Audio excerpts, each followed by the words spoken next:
नमस्कार, मैं विकास कुमार और आप देख रहे हैं एक बार फिर से वीके न्यूज। इस वक्त UN80 से बड़ी खबर दोस्तों निकलकर सामने आ रही है। संयुक्त राष्ट्र सुधार प्रक्रिया को आगे बढ़ाने के प्रयास के तहत भारत ने कहा है कि वह सुरक्षा परिषद के स्थायी सदस्य के तौर पर अब तक वीटो का अधिकार नहीं होने के विकल्प के लिए भी यहाँ पर तैयार नहीं है जब तक इस बारे में कोई फैसला नहीं हो जाता। संयुक्त राष्ट्र में भारत के स्थायी प्रतिनिधि सैयद अकबरुद्दीन ने अंतर सरकारी वार्ता बैठक में एक संयुक्त बयान में कहा है कि सुरक्षा परिषद में सुधार के लिए बड़ी संख्या में संयुक्त राष्ट्र सदस्य देश स्थायी और अस्थायी सदस्य के विस्तार का समर्थन करते हैं। अकबरुद्दीन ने कहा है कि वीटो के सवाल पर कई लोगों ने अलग अलग नजरिए से गौर किया है, लेकिन G4 का यह रुख है कि वीटो कोई समस्या नहीं है बल्कि समस्या अवरोधों का प्रावधान करने को लेकर है। G4 में भारत के अलावा ब्राजील, जर्मनी और जापान शामिल है।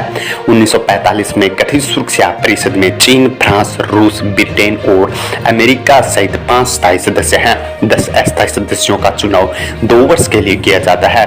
स्थायी सदस्यता के भारत के प्रयासों में चीन और पाकिस्तान अड़ंगा डालते रहे हैं। G4 के एक बयान में कहा गया है, हमारा रुख इसी भावना के अनुरूप है। नए स्थायी सदस्य के पास सैद्धांतिक तौर पर वो सभी जिम्मेदारियां और बाध्यताएं होगी जो मौजूदा समय के स्थायी सदस्यों के पास है। हालांकि नए सदस्य वीटो का उपयोग तब तक नहीं करेंगे जब तक समीक्षा के दौरान कोई फैसला नहीं हो जाता। इस समूह ने कहा है कि वीटो का मुद्दा अहम है, लेकिन सदस्य देशों को सुरक्षा परिषद की सुधार प्रक्रिया पर वीटो नहीं होने देना चाहिए।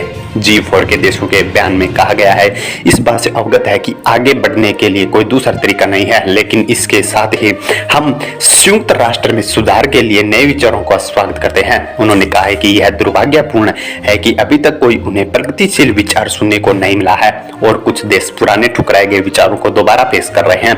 बयान में कहा गया है कि उनका मानना है कि सुरक्षा परिषद में स्थायी और गैर स्थायी सदस्यों के बीच प्रभाव का असंतुलन है और गैर स्थायी श्रेणी में विस्तार करने भर से समस्या हल नहीं होगी। बयानों में आगे कहा गया है कि वास्तव में यह स्थायी और गैर स्थायी सदस्यों के बीच अंतर को गहरा करेगा। भविष्य में क्या भारत को वीटो पावर मिल जाएगा, ये तो आने वाले समय में ही पता चलेगा। वैसे वीडियो पर आपकी क्या राय है कमेंट सेक्शन में बताना न भूले और ऐसी ही लेटेस्ट अपडेट के लिए हमें चैनल को सब्सक्राइब कर लें।